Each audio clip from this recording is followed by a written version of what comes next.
Bonjour, aujourd'hui nous sommes dans l'Évangile de Luc, chapitre 13, et notre thème, le chemin de la guérison.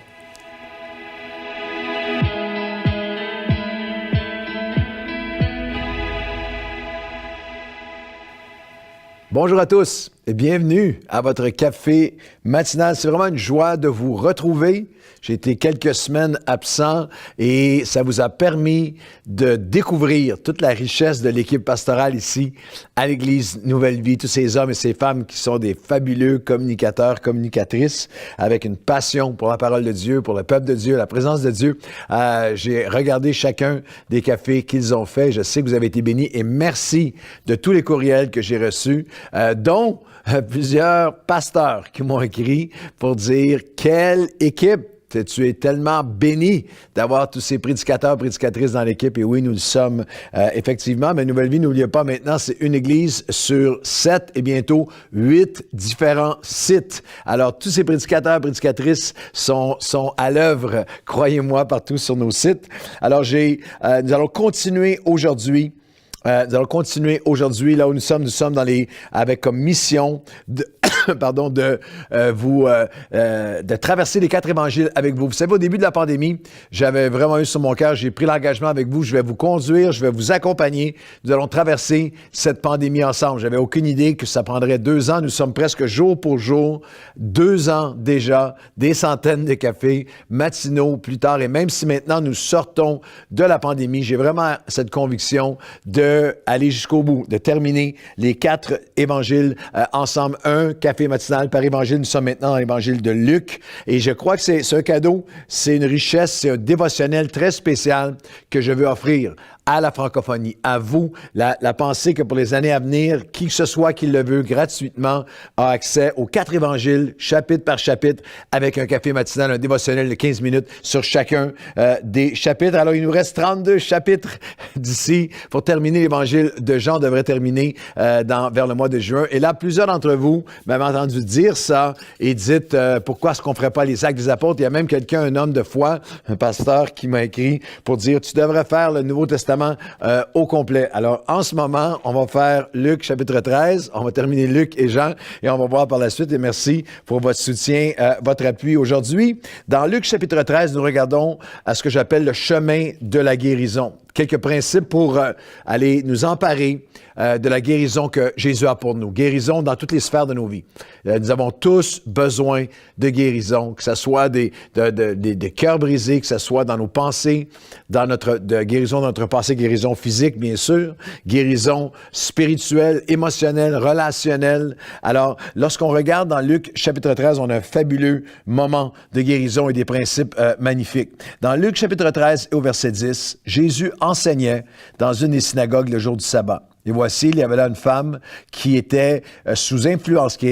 En français, ils ont traduit possédée. Le grec dit Diomiazomé parle d'être sous l'influence d'un esprit qui la rendait captive, infirme depuis 18 ans. Elle était courbée et elle ne pouvait pas du tout se redresser.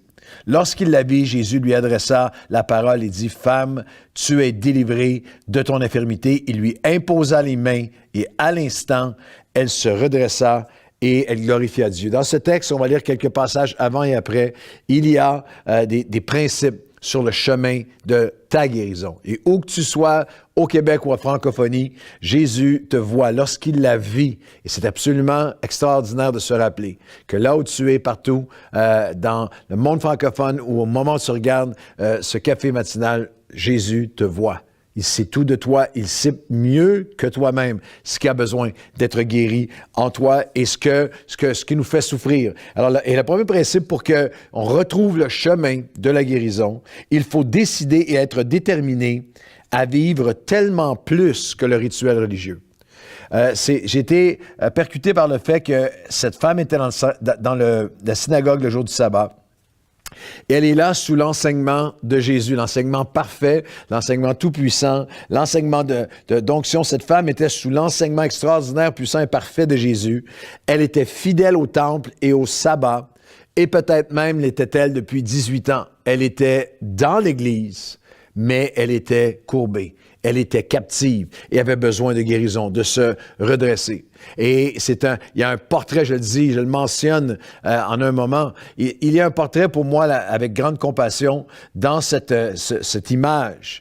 Un portrait du Québec sous le catholicisme, où pendant génération après génération, des multitudes allaient à l'église, ils entraient courbés et sortaient courbés. Entraient courbés avec leur fardeau, leur péché, leur peine, leur désir. Et souvent, et tragiquement, l'Église a même contribué à les courber, à même contribuer à les garder, à les blesser. On pense à tous ceux qui ont été victimes d'abus dans l'Église au fil des siècles. Alors, il y a ce portrait cette femme devait être décidée et déterminée à vivre plus qu'un rituel religieux. Elle avait une tradition d'hier, mais elle avait besoin d'un témoignage aujourd'hui. Lorsque je parle de tradition d'hier, au verset 16, lorsque Jésus l'a guérie, il dira aux pharisiens, « Et cette femme qui est une fille d'Abraham et que Satan tenait liée depuis 18 ans, ne fallait-il pas la délivrer de cette chaîne le jour du sabbat? » Alors, elle était une fille d'Abraham, une riche tradition, mais tu as besoin de plus que d'une tradition. Tradition évangélique, tradition pentecôtisante, charismatique, tradition d'action de Dieu dans le passé. Nous avons besoin sur le chemin de la guérison de décider, de déterminer, je dois vivre tellement plus que le rituel religieux. Je ne serai pas guéri aujourd'hui sur ma tradition d'hier. C'est pas suffisant d'être dans le temple, c'est pas suffisant d'être sous un enseignement, ce n'est pas suffisant d'être fidèle au sabbat. Je dois toucher Jésus. Je dois être en relation avec lui. Je dois vivre quelque chose de vivant, de poursuivre quelque chose de vivant avec lui. Elle avait une tradition, mais elle avait besoin d'hier, mais besoin d'un témoignage aujourd'hui. Cette fille d'Abraham. La parabole précédente nous rappelle que la fidélité religieuse sans foi ni fruit n'est pas suffisante. Dans Luc chapitre 13, juste avant cette guérison, verset 6, il fit aussi cette parabole. Un homme avait un figuier planté dans sa vigne, il vint pour y chercher du fruit, il n'en trouva point. Alors il dit au vigneron, voilà 3 ans que je viens chercher du fruit à ce figuier que je n'en trouve point, coupe-le. Pourquoi occupe-t-il la terre inutilement? Le vigneron lui répondit, « Seigneur, laisse-le encore cette année, je creuserai tout autour, j'y mettrai de l'engrais, peut-être à l'avenir donnera-t-il du fruit, sinon tu le couperas. » C'est une parabole que Jésus faisait, ces 3 ans de ministère, la résistance le figuier, c'est Israël, c'était ces Juifs, c'était ces religieux qui avaient un figuier qui est là, mais qui ne porte plus de fruits, sera retranché, sera coupé. Alors le premier pas sur le chemin, de la guérison, je dois décider et être déterminé à vivre tellement plus que le rituel religieux seulement. La deuxième pas sur ce chemin de guérison, c'est qu'il faut discerner pour être délivré. Il faut discerner spirituellement pour être délivré surnaturellement. Au verset 11, nous avons vu ensemble que cette femme était sous l'influence d'un esprit qui la rendait paralysée depuis 18 ans. Elle était courbée, ne pouvait pas s'adresser. Et lorsque Jésus la vit, il adressa la parole et dit, « Femme, tu es délivrée de ton infirmité. » Jésus le répète une autre fois, elle qui était liée par les ténèbres, par Satan lui-même. Alors, il y a un enseignement important ici. Elle était sous influence démoniaque. Ce n'est pas toutes les maladies qui sont de source démoniaque, mais dans ce cas-ci, oui. Elle avait besoin, Jésus a exercé un discernement spirituel. C'est un des dons du Saint-Esprit.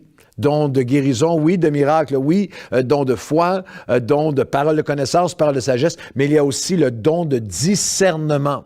Et nous avons besoin encore aujourd'hui, parce que le Seigneur est le même hier, aujourd'hui, éternellement. Nos besoins sont les mêmes. Le monde spirituel est le même. Et le satanique existe encore aujourd'hui et est le même et en action aujourd'hui. Il faut discerner ce qui est de la chair qui doit être crucifié et ce qui est de l'ennemi, du satanique, qui doit être confronté par l'autorité du nom de Jésus. Par la prière, par l'autorité du nom de Jésus. Dans Galates, chapitre 5, il nous parle de marcher selon la chair, afin de ne pas marcher selon l'esprit, pour ne pas accomplir les désirs de la chair. Car la chair a des désirs contraires à ceux de l'esprit.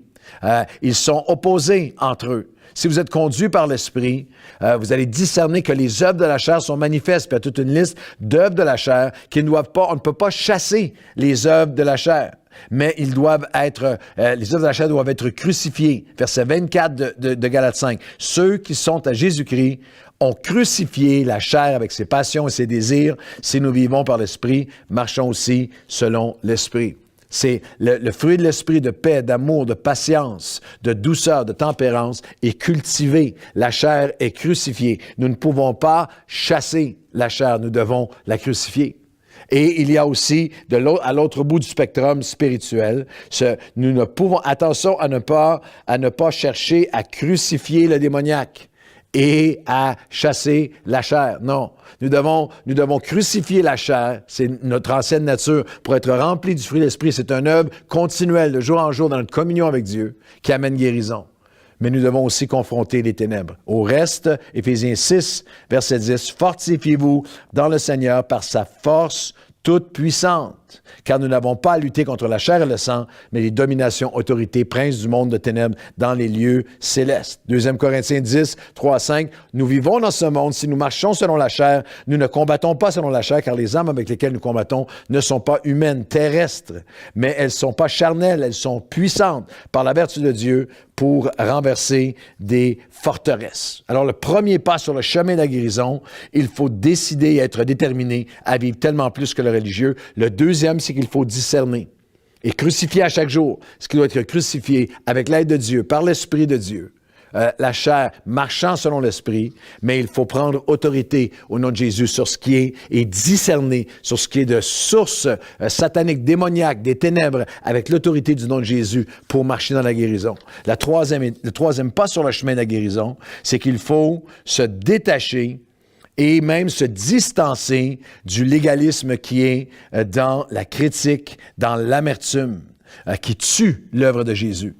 Il y a cette guérison fabuleuse qui prend place. Il lui imposa les mains à l'instant. Elle se redressa et glorifia Dieu. Il y a une réaction hallucinante du chef religieux de la synagogue au verset 14 de Luc 13.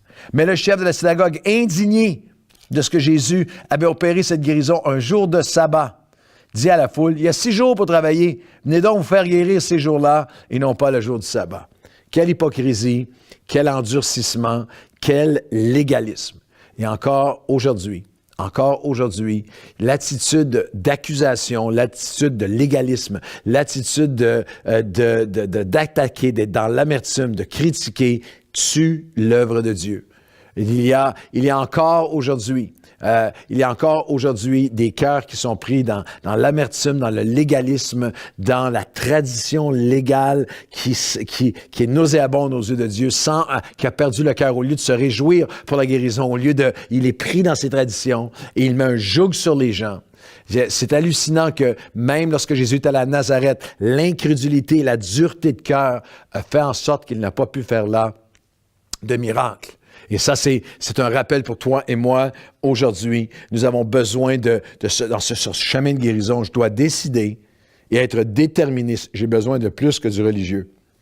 Je dois vivre, je vais aller chercher la présence de Jésus, ce moment avec lui, cette relation avec lui, et sa parole, sa main divine qui vient toucher ma vie. J'ai besoin aussi sur le chemin de la guérison, je dois discerner afin d'être délivré. Je dois déterminer de me distancer de l'esprit d'amertume, d'attaque et de critique, très présent depuis cette pandémie sur les médias sociaux, qui tue l'Esprit de Dieu, l'action de Jésus. Et la dernière pensée, c'est que sur le chemin de la guérison, il faut demeurer pour devenir.